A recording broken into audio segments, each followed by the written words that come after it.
Fala meu povo, tudo bem? Eu sou o professor Renato Amigo, seu professor de Química, e é com muito prazer que eu te convido hoje para assistir a 13ª aula do primeiro bloco de aulas, o bloco das aulas de Química Geral e Inorgânica. Se você quiser conhecer mais sobre o nosso projeto, você vai acessar o www.quimicadoamigo.com.br e lá você vai obter maiores informações sobre os 3 blocos de aula. Bloco 1, Química Geral e Inorgânica, Bloco 2, Físico-Química e Bloco 3, Química Orgânica.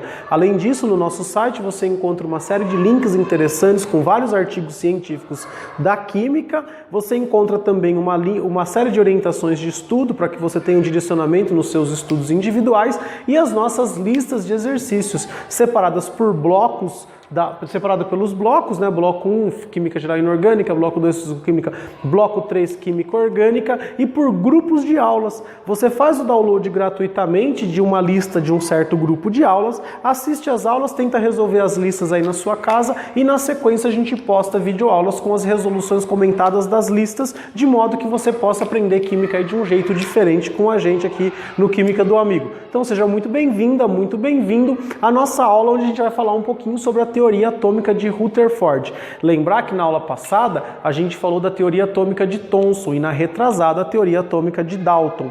Você vê que Dalton explicou as leis ponderais, Thomson explicou os fenômenos elétricos e Rutherford vai trabalhar com uma novidade da época, a radioatividade. A gente está falando aqui final de século XIX, início de século XX. Pessoal, o Rutherford, ele era aluno de Thomson. Então ele pipocou em algumas universidades até que ele cai no laboratório de Thomson. E no laboratório de Thomson, Rutherford estudava os fenômenos envolvendo radioatividade. Para isso, ele montou um equipamento mais ou menos assim, um experimento mais ou menos assim. Ele tinha um bloquinho de chumbo, onde ele fez um furo nesse bloquinho de chumbo, para quê? Para direcionar a emissão radioativa. Dentro desse bloquinho ele colocava vários átomos, né, vários elementos que emitiam radiação. E ele tentou verificar se existia um padrão nessa emissão das radiações. Para isso ele usa um anteparo tratado com sulfeto de zinco, porque o sulfeto de zinco ele cintila, ele brilha quando ele entra em contato com a radiação. Ele brilha, é um brilho que vai marcar nessa placa basicamente um padrão para a emissão de radiação. Além disso, ele coloca placas carregadas positivamente e negativamente para tentar entender a natureza elétrica dessas radiações. E ele começa. Coloca uma substância, tem um padrão. Coloca outra substância, tem outro padrão. O que ele percebe é que ele encontra 3 tipos de padrão. Um padrão, ele encontra um padrão que vem e que acaba chocando bem aqui no centrinho aqui, ó. Ou seja, existem alguns tipos de radiação que não sofrem influência de campo elétrico, nem positivo nem negativo, nem campo elétrico nem campo magnético. Existia um outro grupo de radiações que eles sofriam uma deflexão, um desvio aqui em direção à placa de carga positiva. Ou seja, tinha alguma coisa aqui com carga negativa. Tudo bem?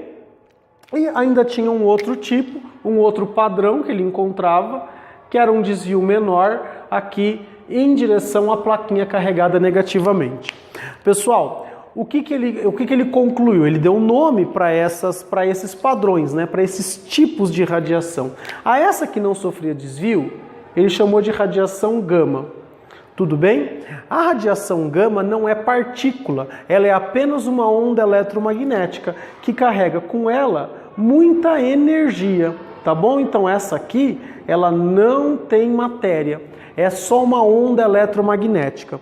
Tudo bem? Agora, esse padrão que foi bem próximo aqui da placa positiva, então é sinal que alguma coisa ali tinha carga negativa. Essa radiação, então, ela apresentava partículas. Essas partículas receberam o nome de partículas beta e elas eram como se fosse um elétron, tudo bem? Como se fosse um elétron. A gente vai ter aulas de radioatividade, onde a gente vai explicar melhor a diferença entre onda eletromagnética, partícula. A gente vai explicar por que essa partícula beta ela parece um elétron, né? Como que sai um elétron de um... Enfim, a gente vai ter todas essas explicações. Agora a gente só está entendendo os padrões que o Rutherford achou. E olha só que interessante, uma tinha carga, tinha alguma partícula aqui nessa radiação com carga positiva. Não é radiação positiva, é uma radiação, né, emissão de radiação, e tinha uma partícula com carga positiva. A essa deu-se o símbolo alfa, e essa partícula alfa, ela era a mais pesada de todas. Tudo bem? Essa partícula, em comparação com essa, era a mais pesada. Como que ele conseguiu determinar isso? Ora, o desvio aqui foi menor do que aqui. Então, uma coisa leve você consegue desviar mais fácil do que uma coisa pesada, né? É só você imaginar. Pega na sua mão direita uma melancia e na sua mão esquerda uma bolinha de tênis. Joga as duas com a mesma força. Você vai ver que a melancia cai aqui perto do seu pé. A bolinha de tênis vai lá longe. Por quê? Porque ela é mais leve, então o desvio foi maior. Tudo bem? Agora, o que era essa partícula alfa? A gente vai poder falar um pouquinho mais para frente o que ela era. Por enquanto, vamos admitir que ela é um pouco pesada. Tudo bem? Ele determina também os poderes de penetração, né, da partícula alfa, da partícula beta e da radiação gama. Ele determinou esses poderes de penetração, mas isso a gente trabalha na aula de radioatividade, tudo bem? Por enquanto, pra gente, é importante que você saiba duas coisas. Rutherford foi aluno de Thomson e foi ele quem batizou aí esses três tipos de radiação, tudo bem? Alfa, beta e gama, sendo que a gama é só uma onda eletromagnética, só energia, e a beta a beta é uma partícula beta, e a alfa é uma partícula alfa. Tudo bem? Beleza? Então, depois disso, ele faz um experimento que é assim, espalhamento de partículas alfa. O que é espalhamento de partículas alfa? É eu pegar alguma substância que seja um elemento alfa emissor. O que é um elemento alfa emissor? É um elemento que emite partículas alfa, emite radiação alfa. Tudo bem? Então eu pego um alfa emissor, eu direciono ele para frente de uma lâmina de um metal bem fino. O metal que ele usou foi o metal ouro, né? Pouco reativo, muito maleável. Ele tentou fazer uma folha bem fina de ouro. Na verdade, ele não fez nada, ele propõe para Marsden e Geiger, tanto que o contador de radioatividade, o contador Geiger, em homenagem a esse cientista. Então, Marsden e Geiger, eles fazem esse experimento. O que o Rutherford estava esperando? Ó, vamos pegar aqui e dar um zoom nessa plaquinha. Quanto mais fina for essa lâmina, menos átomos de espessura vai ter. Então imagina uma lâmina aqui bem fininha com poucos átomos de espessura.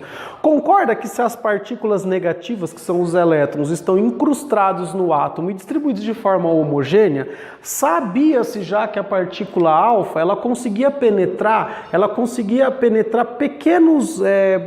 coisas bem finas. Ela conseguia penetrar, ela tinha um poder de penetração muito baixo. Por exemplo, se a lâmina de ouro fosse um pouco grossa, a partícula alfa não conseguia penetrar, não conseguia atravessar. Agora, se ela fosse bem fininha, ela conseguia atravessar. E o que ele estava esperando como resultado? Ele esperava o seguinte: ó, as partículas alfa iriam atravessar a lâmina de ouro, uma vez que ela estivesse bem fininha. O máximo que ia acontecer era ter alguns pequenos desvios por conta dessas cargas estarem em movimento. Você podia ter uns desvios muito pequenos. Ele inclusive calcula esses desvios, né? De acordo com algumas leis da física, ele calcula e seriam desvios muito pequenos. Tudo bem? Beleza, então ele manda iniciar esse experimento e o que acontece? No experimento, grande parte das partículas, elas realmente atravessam a lâmina sem sofrer desvios ou sofrendo desvios muito pequenininhos. Ó, tá todo mundo aqui mais ou menos seguindo lá e o Rutherford estava esperando, então os caras estavam felizes lá fazendo o experimento, quando de repente... algumas partículas apresentavam desvios muito diferentes daqueles que estavam sendo previstos. Como essa tela que ela estava com um sulfeto de zinco, dava para você estimar a quantidade de partículas emitidas e a quantidade de partículas detectadas. E para surpresa dos cientistas, né, do Geiger e do Marsden, eles perceberam que uma certa quantidade muito pequena, mas detectável, de partículas alfa simplesmente desapareciam. elas não conseguiam. Eu somando todas aqui, dava um número menor do que o tanto que eu tinha emitido. Não era um número significativo, mas era um número que dava para contar. Ou seja, alguma coisa estava acontecendo de diferente. Muito provavelmente eles reportaram isso a Rutherford, devem ter repetido esse experimento mais ou menos 1 milhão de vezes, né? É lógico. E foram lá falar, olha, chefe, deu ruim aqui. O negócio não desapareceu. Rutherford, como todo cientista, tem que ter um pouco de sorte, um pouco de genialidade, um pouco de muita inteligência. Ele pensa no seguinte, ó, elas devem estar grudadas na lâmina. Mas para provar isso, vamos dar uma esticadinha nesse treco aqui, ó. Vamos trazer esse detetor até o mais próximo possível da nossa arminha aqui atômica. Vamos ver o que vai acontecer. Ao repetir o experimento, o que eles percebem? Que algumas partículas alfa, elas simplesmente não desapareciam, elas não estavam perdidas, elas não estavam grudadas na lâmina, mas ao contrário, elas batiam na lâmina e voltaram, como se estivessem encontrado alguma coisa sólida, intransponível. Ora, mas isso era absolutamente contra os resultados experimentais. Como que um monte de partículas passam e algumas poucas desviam muito e outras batem e voltam? Rutherford pensa muito sobre esses resultados experimentais e até no trabalho dele ele diz que esse foi o dia mais incrível da vida dele. É como se eu desse um tiro numa folha de papel e a bala batesse na folha de papel e voltasse e me matasse. É mais ou menos essa analogia que a gente faz. É como se você atirasse contra uma folha de papel e a bala, ao invés de atravessar a folha de papel, que é o normal de acontecer, ela batesse na folha de papel e voltasse para você, ela ricocheteasse na folha de papel. E Rutherford, portanto, ele intui que esse modelo atômico aqui, ele não pode ser desse jeito. O átomo não pode ter uma distribuição homogênea de cargas negativas dentro de uma esfera com carga positiva. O átomo ele tem que ter alguma diferenciação. E o Rutherford diferencia o átomo em duas regiões. E ele começa a montar o modelo atômico dele. Eu vou colocar aqui, depois eu vou apagar para a gente poder trabalhar melhor esse modelo. Mas olha como que o Rutherford pensa. O átomo apresenta um núcleo muito pequeno. Ora, por que o núcleo ele é pequeno? É só você pensar. Muitas partículas batiam e voltavam. Era uma quantidade muito pequena de partículas. Então é como se o átomo fosse um grande espaço vazio, com um núcleo muito denso e uma eletrosfera onde estariam os elétrons. É lógico que a gente não pode matar os elétrons do átomo. A gente não pode tirar os elétrons do átomo, uma vez que eles já havia sido provada a existência desses elétrons. Então, olha só, o átomo apresenta, portanto, uma região muito pequenininha, muito densa, que o Rutherford chamou de núcleo, e uma região periférica chamada de eletrosfera, e entre o núcleo e a eletrosfera, o que existia aqui, na verdade, era espaço vazio. O átomo era, na verdade, um grande vazio. Esse modelo atômico ele é conhecido como o modelo do sistema solar, onde o Sol é o núcleo e os planetas orbitando são os elétrons. Olha só que maravilha, esse é o modelinho sistema solar. E aí a gente vai agora colocar na próxima lousa esse modelo e a gente vai tentar mostrar para vocês quais são as conclusões que eu tiro a partir deste experimento. Tudo bem? Por que o núcleo é pequeno? Por que tem muito espaço vazio? Isso, justificar esse grande desvio aqui e justificar essa volta aqui. Beleza? Então aguarda um pouquinho, a gente vai trocar e a gente vai usar esse pedaço da lousa aqui para falar um pouco mais sobre o modelo atômico de Rutherford. Tudo bem? Aguarda um pouquinho aí.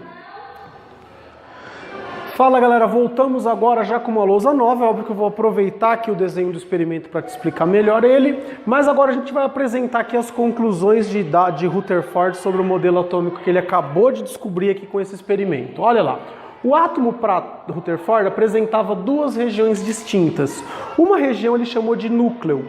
Essa região ela era muito densa e pequena. Ora, se você lembrar da fórmula de densidade é igual a massa sobre volume. Se ele é pequeno, o volume é baixo. Se ele é denso, a densidade é alta. Para isso acontecer, ele tem que ter uma massa muito alta. Então, toda a massa, ou praticamente toda a massa do átomo, estava concentrada no núcleo.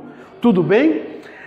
Além dessa região que ele chamou de núcleo, também tinha uma região aí chamada de eletrosfera, onde se encontravam os elétrons. O núcleo, ele era positivo, eu já vou mostrar por quê, e além de apresentarem essas partículas positivas que ele deu o nome de prótons, existia ainda uma outra partícula com massa parecida com a dos prótons. Por que ele determinou isso? Porque quando ele ia verificar a massa dos átomos, comparar a massa dos átomos, ele obtinha valores que não eram condizentes com aquilo que ele estava esperando de acordo com a teoria. Então ele falava o seguinte, ó, no núcleo deve ter mais uma partícula, só que essa partícula eu não consigo detectar. Essa partícula vai ser detectada em 1932 por um químico chamado Chadwick, que inclusive era um dos orientados de Rutherford. Chadwick ganhou inclusive um prêmio Nobel por detectar e provar a existência dos nêutrons. Tudo bem? Então, no núcleo atômico, além de existirem os prótons, também existiam os nêutrons. Nêutrons são partículas sem carga elétrica. Olha só que interessante. Então, eu tinha o núcleo positivo e a eletrosfera negativa. Rutherford garantia com esse modelo a neutralidade do átomo, garantia ainda a existência dos elétrons, porém, eles não estavam mais incrustados no núcleo, e sim eles estavam numa eletrosfera. Agora vamos entender os resultados experimentais. Pessoal, imagina que eu tenho uma partícula alfa, ela é positiva, não é? Agora você imagina uma partícula positiva vindo em direção a uma outra partícula positiva. Então, eu venho acelerado aqui, ó. À medida que eu vou me aproximando, a minha aceleração vai diminuindo, e se eu bato de frente com ela, uma hora eu paro, e vai ocorrer, essas cargas vão se repelir, não vão? Por isso que algumas partículas voltavam. Olha lá, ó, quando eu chegava pertinho aqui do núcleo, ela ficava bem devagarzinho, voltava para cá, que nem um tiro. Por isso que algumas batiam e voltavam. E essas que desviavam muito é porque elas passavam tão próximas do núcleo que o núcleo jogava elas para fora. Olha só, você tem aqui uma aceleração para cá e o cara te joga para cá. Para onde que você acaba indo? Ó, soma de vetores.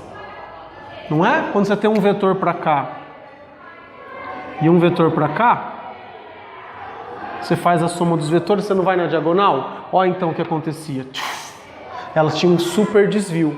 E aí aquele desenho que a gente fez, a gente tem que redefinir. Então agora o modelo atômico admitido era esse. Quando as partículas alfa passavam por esse espaço vazio, elas não sofriam desvio. Agora, quando elas passavam próximas do núcleo, elas sofriam desvios grandes. E quando elas se chocavam exatamente no núcleo, elas batiam e voltavam. E agora, assim, a gente consegue justificar esses resultados experimentais aqui do Rutherford. Então, olha só que interessante. Agora, o átomo, que para Dalton era uma bolinha indivisível, agora ele já ganhou a divisibilidade com o Thomson, quando ele incrustou os elétrons, e agora com o Rutherford ele tirou os elétrons do núcleo e colocou os elétrons numa região chamada eletrosfera. E disse que toda a massa do átomo, ou grande parte da massa do átomo, estava concentrada no núcleo. Aí você fala assim, professor, mas por que o elétron, como que ele conclui que o elétron tem pouca massa? Só você pensar um pouquinho. Você imagina uma partícula alfa, que era pequenininha, positiva, encontrando um elétron com muita massa negativo. Positivo com negativo iriam se atrair. Então, quando a partícula alfa passava por um elétron, era como se um caminhão estivesse passando por cima de uma barata. O caminhão vai perceber, nossa, barata, atropelei uma barata. Não, ele passa, ele nem percebe que passou por uma barata. A barata percebeu, né? Agora, a partícula alfa passava pelos elétrons como se não tivesse nada na frente. Por quê? Porque a massa da partícula alfa era muito maior. Tanto que depois a gente chega à conclusão que era aproximadamente 7.000 vezes maior que a massa de um elétron. E na próxima aula a gente vai trabalhar um pouquinho melhor essas partículas fundamentais. Então a gente vai falar qual é a carga, qual é a massa dos elétrons, a gente vai trabalhar um pouquinho melhor essa definição de elemento químico, a gente vai redefinir elemento químico, a gente vai jogar por terra uma das proposições de Dalton, que é aquela de que os átomos do mesmo elemento químico apresentavam a mesma massa. Tudo isso começa a cair por terra por conta desse desenvolvimento, dessa construção de novos modelos, de novos conhecimentos. Se você acha que esse modelo foi aceito, esse modelo não foi aceito pela comunidade científica, porque ele apresentava algumas incongruências.